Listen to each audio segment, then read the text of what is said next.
ঘুম থেকে উঠে আজকের সাত সকালেই আপনাদের সময় নষ্ট করতে চলে এসেছি। এবার কথা হচ্ছে যে আমি ইন জেনারেল এত ভিডিও দিতে পছন্দ করি না, যদি আমার কাছে বলার মতো কিছু না থাকে। তো হঠাৎ করে আজকের এই সাত সকালে ভিডিওটা করার দরকার কেন পড়লো? একটাই রিজন, বাজার 23,650 টার্গেট রয়েছে। 23,500 বা 23,800, 24,500 পুট কিনে পজিশনকে হেজ করে রাখুন, এই কথাগুলো সেপ্টেম্বর মাস থেকে বলে আসছি। তো এখন নতুন কি বলার আছে?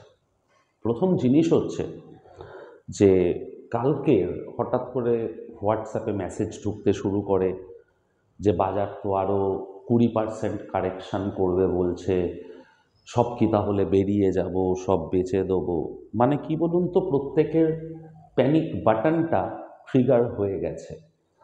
যে ভয়টা আমাদেরকে দেখাতে চায় যাতে আমরা লস বুক করি, সেই ভয়টা কিন্তু আমাদের দেখানো চলছে।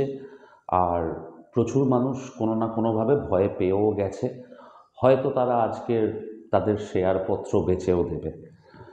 এবার সমস্যা হচ্ছে যে তাহলে কি করা উচিত এখন, বা বাজার অ্যাকচুয়ালি কি করতে পারে? দেখুন, আমি যে সব ঠিক বলবো সেটা কিন্তু নয়, বাট নিজের ভালো খারাপ যা যা ঘটেছে এই মার্কেট থেকে, তাতে আবার আপনাদেরকে একটাই কথা বারবার রিপিটেডলি মাথার মধ্যে ঢোকাবো বা মনে করাবো, এই বাজারের কিন্তু এটা প্রথম ফল নয়। হ্যাঁ, যারা করোনার পরে এসেছেন বা যারা রাশিয়া ইউক্রেন যুদ্ধের পরে বাজারে এসেছেন, তাদের কাছে ব্যাপারটা খুব প্যানিকের হয়ে যাচ্ছে। 2 নম্বর জিনিস, যারা এমন সময় মার্কেটে ডিম্যাট অ্যাকাউন্ট খুলেছেন যখন হয়তো বাজার 26,000, খুলেই দুমদাম শেয়ার কিনে নিয়েছেন, তাদের জন্য হয়তো খুব প্যানিকের হচ্ছে। তো সেই সব যারা নতুন এসেছো, সেই সব মানুষ, বা যারা করোনার পরে এসেছো, সেই অর্থে বাজারের ফল দেখনি, ক্র্যাশ বলবো না, বাজারের রিট্রেসমেন্ট দেখনি বা কারেকশান দেখনি। কারেকশান ওয়ার্ডটাও খুব বড় হয়ে যাচ্ছে। প্রফিট বুকিং দেখনি। দেখো, প্রত্যেকটা শেয়ার ওঠে, পড়ে, আবার বাড়ে। নিফটিও কিন্তু কাইন্ড অফ একটা শেয়ারই। তো কোথাও না কোথাও সেখানেও মানুষ একটা জায়গায় প্রফিট বুকিং করবে, আবার যখন নিচে আসবে কোনো একটা, সবার মনে হবে যে লুক্রেটিভ জায়গা, এখান থেকে শেয়ারকে বাই করা উচিত, তারা কিন্তু আবার বাই করবে। হতে পারে আমাদের কেনাটা একটু ভুলভাল হয়ে গেছে, আমাদের ঢোকাটা একটু আগে হয়ে গেছে, বাট আবার বলছি, কিছু যায় আসে না। এই বাজারে পয়সা সেই কামাবে যে ক্রিকেট খেলায় যেমন চেতেশ্বর পূজারা বা রাহুল দ্রাবিড় সেই মাটি আঁকড়ে পড়ে থাকতো না, যে পিচ কামড়ে পড়ে থাকা, সেরমভাবে যে পড়ে থাকতে পারবে আর বাজারকে বিশ্বাস করবে। আমার খুব অদ্ভুত লাগে, লাস্ট কিছুদিন ট্রাম্প জেতার পর সোনাতেও কিন্তু আমরা বড় ফল দেখছি। 80,000 থেকে 74,000 চলে এসেছে। কেউ প্যানিক করছো? কেউ কেউ বাড়ির সোনা নিয়ে গেছো দোকানে বিক্রি করার জন্য? কেউ যাওনি। তাহলে স্টক মার্কেটের প্রতি এই জিনিসটা কেন, বা শেয়ার বিক্রি করার জন্য এত তাড়াহুড়ো কিসের? তো সবাইকে রিকোয়েস্ট করব, সাবধানে থাকো বস, আতঙ্কে নয়, ভয় পেয়ে দুমদাম কিছু করো না। কালকে যদি আমার বাড়ির লোকের হাত পা ভেঙে যায়, আমি তুলে ছুঁড়ে ফেলে দেবো না নিশ্চয়ই, তার ট্রিটমেন্ট করব, কি করলে সে সুস্থ হবে সেটা ভাববো। ঠিক তেমনই আমার পোর্টফোলিওতে যে শেয়ারগুলো রয়েছে, সেই শেয়ারগুলো কি বলবো, এখন হয়তো তাদের হাত পা একটু ভেঙেছে, তো তাদের ট্রিটমেন্ট করা, বা পোর্টফোলিওর হাত পা ভেঙেছে তাদের ট্রিটমেন্ট করা, কি করলে যোগা করাবো, কি করাবো করলে সুস্থ হবে, সেই দিকে মাথা লাগাবো। এবার বাজার কি করতে পারে? যদি আমি 2020 পর থেকে, করোনা সিচুয়েশানটা এক্সেপশনাল, ওই সিচুয়েশনটাকে সরিয়ে দিয়ে বাজারের ফলগুলোকে ক্যালকুলেট করি, লাস্ট সবচেয়ে বড় ফল আমরা দেখেছি হচ্ছে 3200 পয়েন্টের নিফটিতে, 3200 পয়েন্ট। তো সেক্ষেত্রে একটা প্রবাবিলিটি থাকে বাজার হাই থেকে 3200 পয়েন্ট রিট্রেস করবে, তাহলে কত আসতে পারে? 23,100-200, এটা একটা প্রবাবিলিটি রয়েছে। 2 নম্বর মানে ফার্স্ট, এটা সেকেন্ড প্রবাবিলিটি। ফার্স্ট প্রবাবিলিটি কী ছিল? 23,650। এবার এত বড় ইন্ডেক্সে 100 পয়েন্ট এদিক ওদিক হয়ে যেতেই পারে। তো বাজার আজ আর কাল দুটো দিন খুব ক্রুশিয়াল, 23,100 ভাঙতে পারে, আমি ভগবান নই, 22,800 আসতে পারে, কেউ বলছে 22,000 আসতে পারে। এন্ড অফ দ্য ডে বাজার যেখানেই আসুক, খালি ঠান্ডা মাথায় একটা প্ল্যান বানিয়ে আস্তে আস্তে আমার মনে হয় আমি এবার টুকটুক করে বাজারে ঢুকবো। এবার বাজারে ঢুকবো কী পদ্ধতিতে? আমি বারবার বলেছি 23,650। আমি আজকের কিছুটা নিফটি 20 কিনবো। আমার প্ল্যানিং কি? এখান থেকে যদি আরও 500 পয়েন্ট পড়ে, আজকের যদি আমি 100 নিফটি 20 কিনি, আরও 500 পয়েন্ট নিচে আরও 100 নিফটি 20 কিনবো। যদি আরও 500 পয়েন্ট পড়ে আবার নিফটি 20 কিনবো। স্টক স্পেসিফিক এখনই হওয়ার চেষ্টা করব না। এখন বীজ ইনভেস্টমেন্ট হচ্ছে সেফ। কারণ একটা জিনিস বুঝতে হবে যে এই বছরের শুরুর দিকে বলেছিলাম একটা জিনিস, যে প্রত্যেকটা লিপ ইয়ারে কিন্তু বাজারে আমরা একটা মোটামুটি ঠিকঠাক ফল দেখি। এবার আগস্ট মাসে যেটা হয়েছিল বা মার্চ মাসে যেটা হয়েছিল 1,000-1,200, 1,500 পয়েন্ট, ওটাকে ঠিকঠাক ফল বলা যায় না।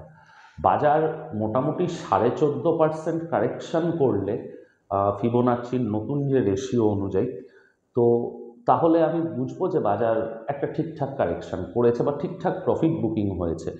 আর লাস্ট এইটুকুই বলবো বস, তোমার কোনো কোনো শেয়ার পোর্টফোলিওতে রয়েছে, অনেকের পোর্টফোলিওতে কোচিন শিপইয়ার্ড আছে, রেলওয়ে স্টক আছে, যেগুলো 30% নিচে চলে এসেছে। তোমরা ভয় পাচ্ছ না, তাহলে প্লিজ বাজারকে নিয়েও ভয় পেও না, বাজারকে বিশ্বাস করতে শেখো। কারণ আমাদের একটা খুব বাজে দোষ, আমরা বাজার থেকে পয়সা তো আর্ন করতে চাই, বাট বাজারকে বিশ্বাস করতে চাই না। সবসময় মনে হয় আমার সব কিছু নিয়ে নেবে। তো একটু ধৈর্য ধরো, দরকার পড়লে দুদিন বাজারের বাইরে থাকো, সামনে বড়দিন আসছে, কেক খাওয়ার প্ল্যান করো। লাফালাফি তাড়াহুড়ো কোনো কিছু করার দরকার নেই। বারবার বলি, যখন ঝড় চলবে ঘরে বসো, বাইরে ঝড় দেখো আর খিচুড়ি খাও। তো এটা গেল হচ্ছে একটা ব্যাপার। সামারাইজড, বীজ কেনায় ফোকাস করো। বাজার গত 26 বছরে 50 বার ফল হয়েছে আর উঠেছে, প্যানিক করে লাভ নেই। যে সিঁড়ি ওপরে যায় সেই সিঁড়ি দিয়েই নিচে আসতে হয়। তো এই ওঠানামা চলতে থাকবে। যে নিজের নার্ভ ধরে মাটি কামড়ে পড়ে থাকবে সে পয়সা কামিয়ে বেরোবে ভাই, পরিষ্কার এতটুকু বুঝেছি গত 22 বছর ধরে। আচ্ছা, রাহুল আমাকে একটা পয়েন্ট বলেছো যে তোমার ইউটিউব চ্যানেলে কেউ স্ট্রাইক মারতে পারে বা করতে পারে। একদম বস, করতেই পারে। এবার তাদের যদি কাজ ওটা হয় তারা করবে। এবার আমাকে যদি আমার ভিউয়ারদের জন্য বা তাদের পড়াশোনার হেল্পের জন্য কোনো স্টকের নাম শেয়ার করতে হয় তো আমি তো করব। তো হ্যাঁ, কমপ্লেন করতেই পারে কারোর যদি মনে হয়। এবার তাহলে সেটা তাদের কাজ।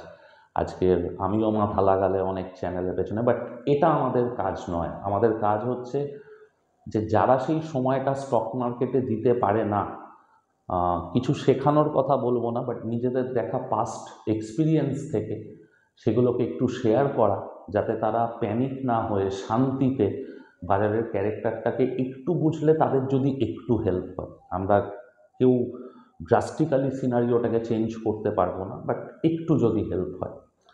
আচ্ছা, কিছু কিছু মানুষের আমাকে নিয়ে বীভৎস প্রবলেম রয়েছে, জানি না কেন, হতে পারে খুব খারাপ মানুষ আমি। তবু তাদেরকে বলবো যে আমি যে স্টকগুলো ধরে আছি বা আমার যে স্টকগুলো বলা আছে, ধরা আছে পোর্টফোলিওতে, মেম্বারদের সাথে শেয়ার করেছি, সিম্পলি বস আমি তো ডবল দামে বেচবো এগুলোকে। আবার বলে দিচ্ছি, আজকের আমার কেনা শেয়ার কোনোটা ওপরে কোনোটা নিচে, কিছু যায় আসে না তাতে আমার। কারণ আমি বাজারে মাটি কামড়ে পড়ে থাকতে পারি। এক নম্বর। 2 নম্বর জিনিস, পয়সা তারাই কামাবে চ্যাট না করে বা মেসেজে গালাগাল করার চাইতে যদি কিছু ভ্যালু ইনপুট দেওয়ার থাকে, যদি আমাকে কিছু শেখানোর থাকে, সেটা আমাকে শেখান, আমি নিশ্চয়ই চেষ্টা করব শেখার। আর যদি কোনো রকম সাজেশন দেওয়ার থাকে নিশ্চয়ই দিন। খালি লোককে গালাগাল করে ছোট করে এন্ড অফ দ্য ডে কিছু হবে না। সো যাই হোক, আর যারা মেম্বারশিপ নিয়েছেন, ভরসা রেখেছেন, খালি এইটুকু বলবো, একটু এই মাসটা জাস্ট চুপচাপ বসে থাকুন। কারণ এই ফলের পর যখন বাজার ঘোরে না, আমি গত বছর দেখেছি, গত বছর কি বলবো, আগস্ট মাসে আমাদের 40%-এর মতন প্রফিট এসেছিল, অক্টোবরে কিচ্ছু হয়নি, তারপর নভেম্বরে হিউজ টাকা, কারণ বাজারের পর ঘুরবে। আমি ছিপ ফেলে বসে রয়েছি কোথায় কোথায় কাকে তুলবো না তুলবো।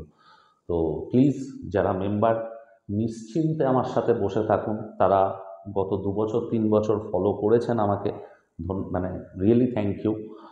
আপনারা 2-3 বছরে দেখেছেন যে মার্কেট কিছু কিছু স্টক কী লেভেলে রিটার্ন দিয়েছে, কিন্তু বারবার বারবার আপনাদের মাথায় একটা জিনিসই পিচ করব, আপনি যত ভালোই শেয়ার কিনুন না কেন তাকে রিটার্ন দেওয়ার জন্য টাইম দিতে হবে। আপনি যত ভালো জাতের আম গাছই পুঁতুন না কেন, আপনাকে আম খাওয়ার জন্য 1 বছর ওয়েট করতে হবে। এই নয় যে গাছ ভালো মানেই কালকেরই আম হবে। সবার সময় আছে, সিজন আছে। তো প্লিজ এই জিনিসটাকে একটু মাথায় ঢোকান, একটু ভরসা রেখে আমার সাথে জাস্ট আটকে থাকুন। তারপর যদি আমাকে কিছু গালাগাল দেওয়ার হয়, আফটার জানুয়ারি দেবে, ব্যাস এতটুকু আমি বলে দিলাম। আমাকে আফটার জানুয়ারি আপনারা যত খুশি গালাগাল দেবেন, ততদিন জাস্ট একটু ধৈর্য নিয়ে বসুন। ভালো থাকবেন সবাই। 14বার মোবাইল খুলে দেখার দরকার নেই, বিন্দাস থাকুন মার্কেটে। বাজার পড়বে, পয়সা জোগাড় করব, নিচে মাল কিনবো। চলো, টাটা।